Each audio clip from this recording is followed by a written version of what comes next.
السلام عليكم ومرحبا بكم في قصة جديدة مرعبة، وشكرا على تفاعلكم في القصة الماضية.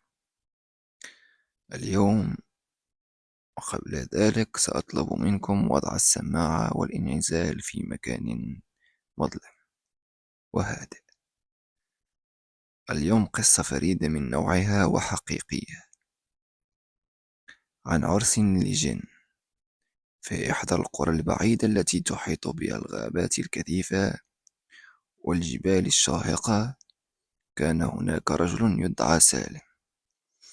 كان سالم معروفا بشجاعته وجرأته، ولم يكن يخشى أي شيء سواء كان من البشر أو من العالم الآخر.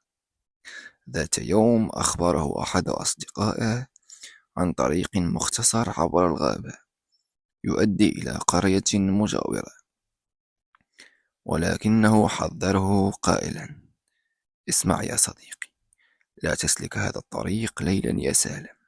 هناك قصص غريبة تروى عنه، يقولون إنه موطن للجن، وأنهم يقيمون حفلاتهم وأعراسهم فيه.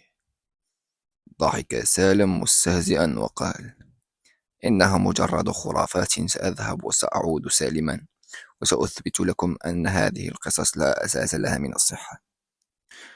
وفي الليلة التالية خرج سالم بمصباحه الزيتي وبدأ بالسير في الطريق المظلم داخل الغابة.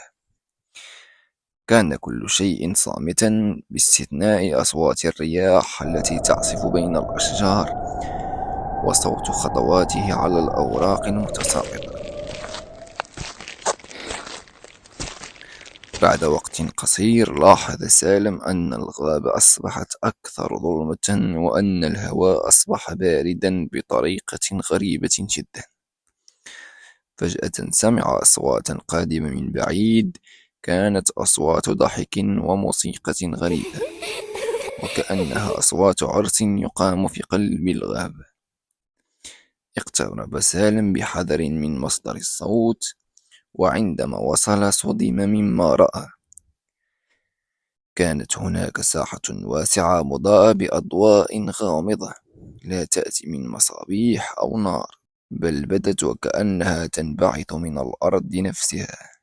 كانت هناك جمع غفير من الكائنات الغريبة ذات الأشكال المختلفة، بعضها يشبه البشر ولكن بأطراف طويلة ووجوه مخيفة، والبعض الآخر كان أشبه بالحيوانات ولكنه يتحرك كالبشر.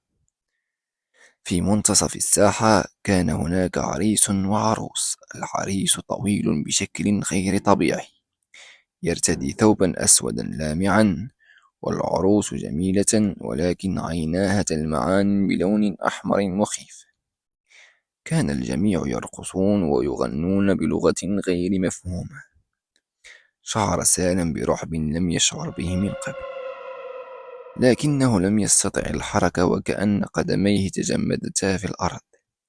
فجأة توقف الجميع عن الرقص والتفتوا إليه بنظرات حادة. العريس أشار إليه بيده وقال بصوت عميق مخيف: لقد قاطعت عرسنا، والآن عليك أن تدفع الثمن. حاول سالم التراجع، لكنه شعر بقوة غير مرئية تجذبه نحو الساحة. بدأ الكائنات تحيط به وتدور حوله بطريقة مرعبة. كانت أصواتهم تزداد ارتفاعا وكأنها تتردد تعويذة غامضة. فجأة شعر سالم بألم حاد في رأسه وفقد وعيه. عندما استيقظ وجد نفسه ملقى على أطراف الغابة. كان الصباح قد بزغ، لم يكن هناك أي أثر للعرس أو الكائنات الغريبة. عاد سالم إلى قريته مسرعا، ولكنه لم يكن الشخص نفسه.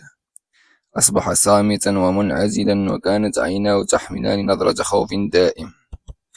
لم يخبر أحدا بما حدث بالتفصيل، لكنه ظل يردد جملة واحدة: لا تقاطع أعراس الجن، إنها ليست لأعين البشر.